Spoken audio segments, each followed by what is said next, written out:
Hello students, welcome back to the channel. So जैसे कि आपको पता है चैप्टर हमारा चल रहा था कंज्यूमर इक्विलिब्रियम। प्रीवियस वीडियो में हमने देखा था single commodity case, consumer equilibrium का सिंगल कमोडिटी केस देखा था। आज की इस वीडियो में हम देखेंगे consumer equilibrium in case of two commodity, कि टू कमोडिटी के केस में कंज्यूमर इक्विलिब्रियम कैसे अचीव होता है, कैसे ड्राइव होता है अकॉर्डिंग टू एल्फ्रेड मार्शल। क्योंकि जैसे हमें पता है कि एल्फ्रेड मार्शल ने ही कौन सा अप्रोच दिया था, utility approach, and it is also known as cardinal approach, और उसको और क्या नाम दिया जाता है, कार्डिनल अप्रोच का भी नाम दिया जाता है। तो आज की इस वीडियो में हम देखेंगे consumers equilibrium in case of two commodity. Okay, consumers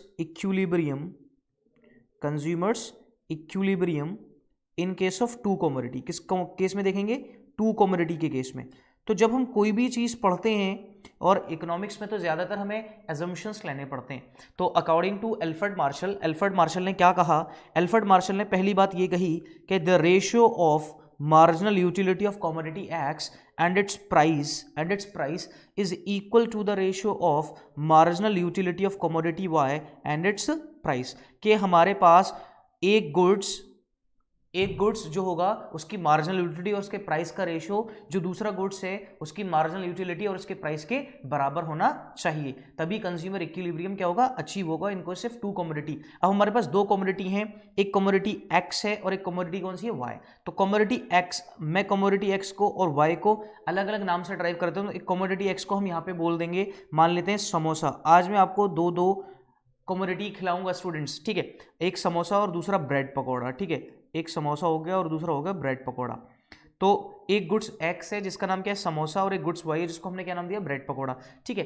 अगर गुड्स एक्स की मार्जिनल यूटिलिटी और उसके प्राइस, अगर उसकी गुड्स वाई उसकी मार्जिनल यूटिलिटी और उसके प्राइस के बराबर अगर हो जाते हैं तो consumer equilibrium in case of two commodity case क्या हो जाएगा, अचीव हो जाएगा, ठीक है। और दूसरा जो हमेशा हमें देखने को मिलता है, law of diminishing marginal utility, law of diminishing marginal utility must prevail। तो इसका मतलब क्या है बच्चों, law of diminishing marginal utility must prevail. ये तो हर जगह प्रिवेल ही करेगी, ये तो प्रिवेल करेगी। जैसे जैसे हमारा कंजम्पशन बढ़ता है, जैसे हमारा यूनिट्स का कंजम्पशन बढ़ता है, तो इट इज ऑब्वियस कि हमारी यूटिलिटी का कोई डिक्रीज, अनलेस अदरवाइज स्टेटेड कि हमारा कंजम्पशन क्या होना चाहिए स्टूडेंट्स, हमारा कंजम्पशन क्या होना चाहिए, कॉन्टिन्यूअस। अगर हमारा कंजम्पशन कॉन्टिन्यूअस है तो जैसे जैसे हम यूनिट कंज्यूम करते जाएंगे तो हमारी मार्जिनल यूटिलिटी क्या होती जाएगी, डिक्रीज होती जाएगी। और इसको हमने प्रीवियस वीडियो में भी पढ़ लिया है। ओके, सो इतनी बात आपको समझ में आ गई। तो एक तो कंज्यूमर इक्विलिब्रियम कहां अचीव होगा, in case of two commodity, जहां पर marginal utility of commodity x और उसके प्राइस किसके रेशियो के बराबर हो जाए, marginal utility of commodity y और उसके प्राइस के बराबर हो जाए। दूसरा, law of diminishing marginal utility must prevail, के law of diminishing marginal utility क्या होना चाहिए, प्रिवेल होना चाहिए, ठीक है। अब मैं आपके सामने एक शेड्यूल बनाता हूं, उसके अकॉर्डिंग हम समझेंगे कि कंज्यूमर इक्विलिब्रियम कहां अचीव हो रहा है, ठीक है। तो देखिएगा, मैं यहाँ पे आपके सामने एक शेड्यूल प्रिपेयर कर लेता हूँ स्टूडेंट्स, जिसके थ्रू हम समझेंगे कि भाई कंज्यूमर इक्विलिब्रियम क्या हो रहा है, अचीव हो रहा है, ठीक है। तो देखिएगा कंज्यूमर इक्विलिब्रियम कैसे अचीव होगा। हमारे पास एक कॉलम मैं ले लेता हूँ यूनिट्स का, एक कॉलम मैं ले लूँगा यूनिट्स का, ठीक है। एक कॉलम हमने ले लिया यूनिट्स का, दूसरा कॉलम हमने ले लिया मार्जिनल यूटिलिटी का, ठीक है, मार्जिनल यूटिलिटी, और तीसरा हमने उसका ले लिया रेशो का, ठीक है। दूसरा हमारे पास दूसरी कमोडिटी होगी, ठीक है। एक कमोडिटी वाई आ गई हमारे पास, ठीक है। अब हमारे पास उसकी मार्जिनल यूटिलिटी आ गई, ठीक है, और उसका रेशो आ गया हमारे पास, ठीक है। तो ये हमने कॉलम यहाँ पर प्रिपेयर कर लिए हैं। अब देखिएगा इस कॉलम में क्या क्या मैं लिखता हूँ, देखिएगा वन बाय वन समझते जाइएगा, ठीक है। तो सबसे पहले मैंने लिखा यूनिट्स, मैंने क्या लिखा, सबसे पहले यूनिट्स मैंने लिखा MUX, marginal utility of commodity x, और मैंने यहाँ पे क्या लिख दिया, इनका रेशो MUX अपॉन PX का रेशो, ठीक है। दूसरा मेरे पास है, दूसरा ये गुड है मेरे पास, गुड X, जिसको मैंने क्या नाम दिया था, ये समोसा है, ठीक है। और ये मेरे पास ये यूनिट्स हैं, यहाँ पर मेरे पास है MUY, और मेरे पास है यहाँ पे यूनिट्स हो गए MUY, और ये हो जाएगा MUY अपॉन PY, ठीक है। ये इसका क्या हो गया, रेशो हो गया। और इस गुड्स को हमने क्या नाम दिया था, ये है हमारा ब्रेड पकौड़ा, ये क्या है हमारे पास, ब्रेड पकौड़ा है, ठीक है। ओके, तो आई होप यहाँ तक बात समझ में आ रही है आपके। तो अब यूनिट्स ले लेते हैं हम। तो मैंने लिया यूनिट 1, मैंने लिया यूनिट 1, मैंने लिया unit 2, unit 3, unit 4, unit 5, unit 6, ये मैंने यूनिट्स ले लिए। ओके, अब हम ये मान के चलते हैं, कि दोनों ही गुड्स 1 रुपए के हैं। दोनों ही गुड्स कितने के, 1 रुपए के, ठीक है। दोनों ही गुड्स कितने के, 1 रुपए के। दोनों का प्राइस कितना है, 1 रुपी, ठीक है। मैं यहाँ पे लिख देता हूँ, प्राइस है दोनों ही गुड्स का प्राइस इज इक्वल्स टू ₹1। ये हमने मान लिया दोनों ही गुड्स कितने के रुपए के, 1 रुपए के। अब देखिएगा हमारे पास 1 यूनिट हमने कंज्यूम किया, कौन सा, समोसा। हमने 1 यूनिट कंज्यूम किया समोसा, जिसको मैंने क्या बोला, एक्स कमोडिटी बोला। तो उससे कितनी यूटिलिटी ड्राइव हो रही है, मान लेते हैं 20 यूटिल्स की यूटिलिटी ड्राइव हो रही है। अब जैसे जैसे मैं कंजम्पशन इंक्रीज करूंगा तो मेरी यूटिलिटी क्या होती जाएगी, डिक्रीज। तो दूसरा यूनिट कंज्यूम करा तो मुझे 18 यूटिल्स का सेटिस्फेक्शन मिला, ठीक है। फिर मैंने तीसरा यूनिट कंज्यूम करा तो 16 यूटिल्स का मिला, फिर मैंने किया तो 14, फिर मैंने किया 12, फिर मैंने कितना किया 10। तो मुझे ये क्या हो रहा है, इतना सेटिस्फेक्शन ड्राइव हो रहा है। लेकिन जैसे जैसे कंजम्पशन इंक्रीज हो रहा है तो यूटिलिटी क्या हो रही है, डिक्रीज। यही तो law of diminishing marginal utility था, ठीक है। MUX अपॉन PX, तो MUX कितना है 20 और प्राइस ऑफ X कितना है 1, तो 20 अपॉन 1 कितना होगा 20, 18 अपॉन 1 कितना होगा 18, 16 अपॉन 1 कितना होगा 16, 14 अपॉन 1 कितना होगा 14, 12 अपॉन 1 कितना 12, 10 अपॉन 10 कितना होगा 1। ये मत करना कि यूनिट से डिवाइड कर देंगे, क्योंकि हमें डिवाइड कैसे करना है, मार्जिनल यूटिलिटी को उसके प्राइस से, और प्राइस कितना है 1 है, ठीक है। सेम कमोडिटी अब हम यहाँ पे देख लेते हैं। तो हमारे पास कमोडिटी है 1, कमोडिटी है 2, यूनिट्स 3, ओके, यूनिट्स हो गए 4, यूनिट हो गया 5 और यूनिट हो गया 6। अगेन हमें ये मानना है कि भाई मैंने कहा आपसे कि प्राइस तो दोनों का सेम है, प्राइस दोनों का 1 है, ठीक है। अब यहाँ पर हम देखते हैं मार्जिनल यूटिलिटी, देखते हैं MUY से कितनी ड्राइव हो रही है, 10, 9, 8, 7, 6, 5। ये हमें क्या हो रही है, मार्जिनल यूटिलिटी क्या हो रही है, यहाँ पे ड्राइव हो रही है। अब क्या निकाले थे, MUY अपॉन PY। तो PY भी कितना है, प्राइस ऑफ Y, तो मैंने मान लिया दोनों के गुड्स का प्राइस कितना 1 है।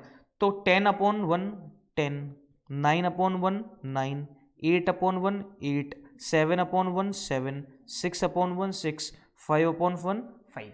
तो ये हमारे पास क्या आ गया, MUY और PY। अब देखिएगा, अब हम चेक करते हैं कि हमें रेशो पता होना चाहिए। भाई हमारे पास रेशो क्या है, हमारे पास रेशो क्या था कि भाई उनका रेशो दोनों का इक्वल होना चाहिए। देखो यहाँ पे 20 है, यहाँ पे 20 है, यहाँ पर 20 कहीं भी नहीं है रेशो, यहाँ पर 20 कहीं भी नहीं है रेशो, तो ये तो इक्वल नहीं हो सकता, ठीक है। यहाँ पर भी 18 है, यहाँ पर कहीं पर भी 18 नहीं है, ठीक है। यहाँ 16 है तो यहाँ कहीं 16 है ही नहीं रेशो, यहाँ 14 है, यहाँ पर भी कहीं पर भी रेशो नहीं है, यहाँ पर 12 है, कहीं रेशो नहीं है, यहाँ 10 है, ठीक है। चेक करते हैं, यस यहाँ पर भी 10 है। इसका मतलब इन दोनों का रेशो क्या हो गया, यहाँ पे बराबर हो गया। इन दोनों का रेशो क्या हो गया, बराबर हो गया। जो हमें चाहिए था रेशो वो क्या हो गया, यहाँ पे इक्वल हो गया। अब इसकी इंटरप्रिटेशन क्या है, अगर कंज्यूमर कितने समोसे कंज्यूम करे, व्हेन कंज्यूमर्स कंज्यूम 6 समोसाज, ठीक है। अगर वो 6 समोसे कंज्यूम कर रहा है तो उसको यूटिलिटी कितनी ड्राइव हो रही है, कितना रेशो हो रहा है, MUX अपॉन PX का 10।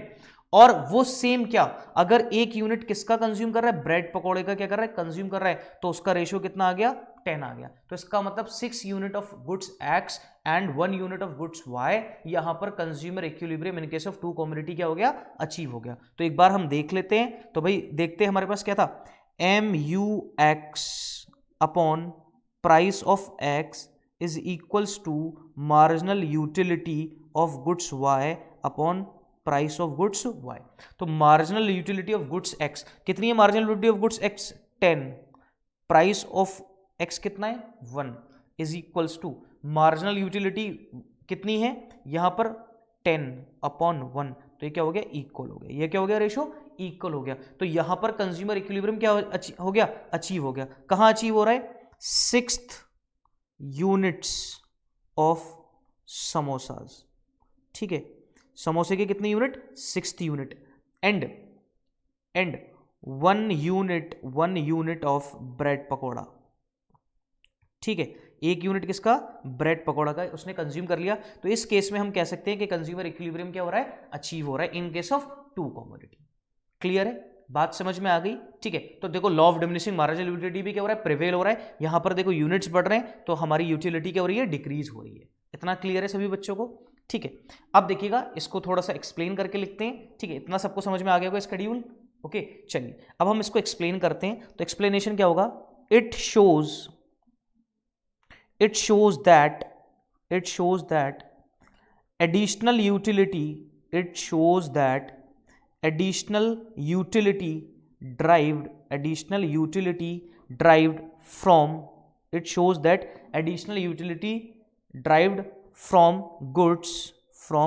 goods X is more than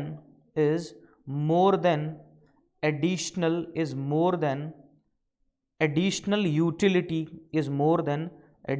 utility derived goods y by spending last rupee. ठीक है, अब देखिएगा इसको क्या समझते हैं। अब देखिए जैसे हम सपोज करते हैं, एक एग्जाम्पल ले लेते हैं। ठीक है, इस बात को याद रखना, एक एग्जाम्पल लेते हैं कि हमारे पास मार्जिनल यूटिलिटी अगर गुड्स एक्स है, हम बात करें गुड्स एक्स की। ठीक है, गुड्स एक्स और गुड्स वाई की। ओके, अगर हम गुड्स एक्स को कंज्यूम करते हैं, ठीक है, तो उससे यूटिलिटी मिलती है हमें 15 यूटिल्स की, और उसका प्राइस है हमारे पास 3 रुपये। प्राइस कितना है हमारे पास? 3 रुपये। ठीक है, तो MU एक्स से 15 और प्राइस से, तो हमारे पास कितना आ जाएगा यहाँ पे? 5। कितना आ जाएगा हमारे पास यहाँ पे? डिवाइड करके 5। ओके, गुड्स वाई है हमारे पास, गुड्स वाई की मार्जिनल यूटिलिटी है 8 और उसके प्राइस है 2, तो इसका मतलब कितना आ जाएगा हमारे पास? 4। यहाँ पे कितना आ जाएगा हमारे पास? 4। अब देखिएगा यहाँ पर आ रहा है 5 और यहाँ पर कितना आ रहा है? 4। क्या मतलब है? It shows that additional utility derived from goods x is more than additional utility derived from goods y by spending last rupee. भाई किसकी हमारे पास एडिशनल यूटिलिटी ज्यादा है? गुड्स एक्स में यूटिलिटी हमारी क्या है? ज्यादा है। किसके कंपैरिजन में? गुड वाई के कंपैरिजन में। ठीक है, अब इस केस में क्या होगा? ठीक है, क्वेश्चन अराइज होता है हमारे पास, क्वेश्चन अराइज होता है हाउ विल कंज्यूमर रिएक्ट। यहां पे कंज्यूमर कैसा रिएक्ट करेगा? यहां पर कंज्यूमर कैसे रिएक्ट करेगा? देखो, दो बातें कर सकता है कंज्यूमर। इसका आंसर होगा, दो चीजें हो सकती हैं। दो चीजें क्या हो सकती हैं? He will